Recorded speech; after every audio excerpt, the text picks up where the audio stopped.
Friends, എല്ലാവർക്കും ട്യൂട്ടീസ് വേൾഡിലേക്ക് സ്വാഗതം. നമ്മുടെ വീട്ടിലുള്ള 3 ചേരുവകൾ ചേർത്ത് വളരെ എളുപ്പത്തിൽ ഉണ്ടാക്കിയെടുക്കാൻ പറ്റുന്ന ഒരു ബിസ്ക്കറ്റാണ് ഇന്ന് നമ്മൾ കാണിക്കാൻ പോകുന്നത്. അപ്പോൾ എൻ്റെ ഈ വീഡിയോ ഇഷ്ടപ്പെടുകയാണെങ്കിൽ എല്ലാവരും ലൈക്ക് ചെയ്യണം. സബ്സ്ക്രൈബ് ചെയ്യാത്തവരുണ്ടെങ്കിൽ സബ്സ്ക്രൈബ് ചെയ്യാനും മറക്കണ്ട. അപ്പോൾ നമുക്കിനി എന്തായിരുന്നാലും വീഡിയോയിലേക്ക് കിടക്കാം. ഇതിനായി ആവശ്യമുള്ളത് 8 ടേബിൾ സ്പൂൺ പഞ്ചസാര, 2 ഏലക്ക, 12 ടേബിൾ സ്പൂൺ ഗോതമ്പ് മാവ്, കുറച്ച് നെയ്യ്. അപ്പോൾ ആദ്യം തന്നെ നമുക്ക് പഞ്ചസാര ഏലക്കയും കൂടെ ഒരു മിക്സിയിലിട്ട് നന്നായിട്ടൊന്ന് അടിച്ചെടുക്കാം, പൗഡറാക്കി എടുക്കാം. അപ്പോൾ ഞാൻ ഇത് പൗഡറാക്കി എടുത്തിട്ടുണ്ട്. ഇനി ഒരു ബൗളിലേക്ക് 5 ടേബിൾ സ്പൂൺ നെയ്യിട്ട് കൊടുക്കാം. ഇനി നമുക്കൊരു സ്പൂണോ ഫോർക്കോ യൂസ് ചെയ്ത് അത് നന്നായിട്ടൊന്ന് മിക്സ് ചെയ്ത് കൊടുക്കാം, കുറച്ചൊന്ന് ലൂസായി വരാനായിട്ടാണ്. ഇനി അതിലേക്ക് നമ്മൾ പൊടിച്ചു വെച്ചേക്കുന്ന പഞ്ചസാരയും ഏലക്കയും കൂടെയുള്ള മിക്സ് തട്ടി കൊടുക്കാം.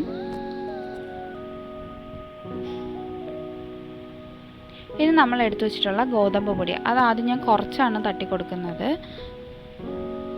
ഇനി നമുക്ക് നല്ലതുപോലെ കൈവച്ചൊന്ന് മിക്സ് ചെയ്തെടുക്കാം.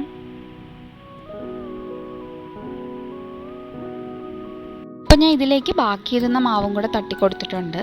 ഇനി നമുക്കിതിനെ നമ്മുടെ ചപ്പാത്തി മാവ് കുഴയ്ക്കുന്ന പോലെ കുഴച്ചൊന്ന് എടുക്കാം. ഇനി ചെറിയ ചെറിയ ബോളുകളാക്കി ഒന്ന് പരത്തിയെടുക്കാം.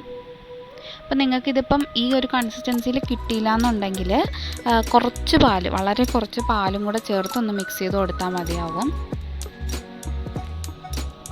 ഇത് ഇതേപോലെ ഒന്ന് പ്രസ് ചെയ്തെടുക്കാം. ഇതിൽ സൈഡിൽ കൂടുതലായിട്ട് ക്രാക്ക് വീഴാണ്ട് നോക്കിയാൽ കാണാൻ നല്ല ഭംഗിയായിരിക്കും.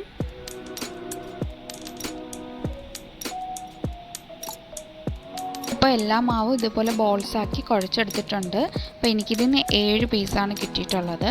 ഞാൻ നേരത്തെ തന്നെ ഒരു പാത്രം പ്രീഹീറ്റ് ചെയ്യാനായിട്ട് വെച്ചിട്ടുണ്ടായിരുന്നു. ഇനി അതിലേക്കൊരു സ്റ്റാൻഡ് വെച്ച് അതിലേക്ക് നമ്മുടെ ഇഡ്ഡലി തട്ട് വെച്ച് കൊടുക്കാം. ഇനി നമുക്ക് ഇതിലേക്ക് ഓരോന്നോരോന്നായി വെച്ച് കൊടുക്കാം.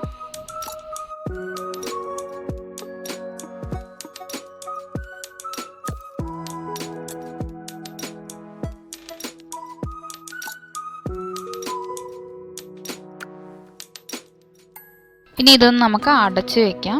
ഒരു 15 മുതൽ 25 മിനിറ്റ് വേണ്ടി വരും ഇതൊന്ന് ബേക്കായി വരാനായിട്ട്. അപ്പോൾ ഇപ്പോൾ ഇത് 20 മിനിറ്റ് ആയിട്ടുണ്ട്. നമുക്കിത് തുറന്ന് നോക്കാം.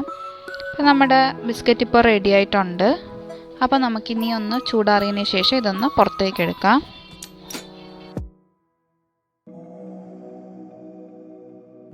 സ്പൂൺ വെച്ച് ജസ്റ്റ് ഒന്ന് ഇളക്കി കൊടുത്താൽ മതിയാവും. ഇത് വലുതായിട്ടൊന്നും അടി പിടിക്കത്തില്ല. അതുപോലെ നമുക്ക് എല്ലാം ഇളക്കി ഇനി ഒരു പാത്രത്തിലേക്ക് ഇടാം. ഇപ്പോൾ ഇത് സോഫ്റ്റ് ആയിട്ടാണ് ഇരിക്കുന്നത്. ചൂടൊക്കെ പോയി ഒന്ന് തണുത്ത് വരും തോറും ഇത് ഹാർഡായി വരും.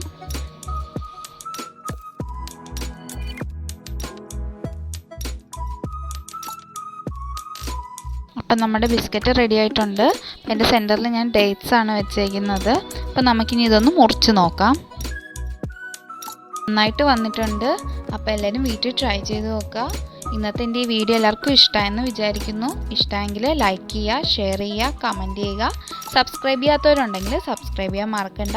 അപ്പോൾ ഇനി അടുത്ത വീഡിയോ കാണുന്നവരെ എല്ലാവർക്കും ബൈ.